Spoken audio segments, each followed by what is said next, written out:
pagkatapos maghatid sa alaga sa school, luto tayo na pagkain ni Nabi. Ito, punong-puno ang kawali. Diyos ko guys, gulay pa lang, hindi pa kasali ang manik.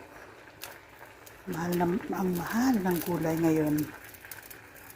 Yung gulay na yan, itong lahat na to, nasa 200 to, yung gulay na yan.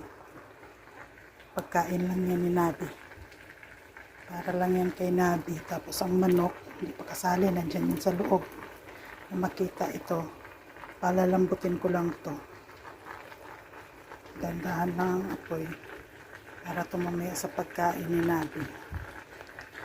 Mamaya ako naman video yung paano ko gagawin. Imamas ko yan. Tapos himay-himayin ang manok. Yan.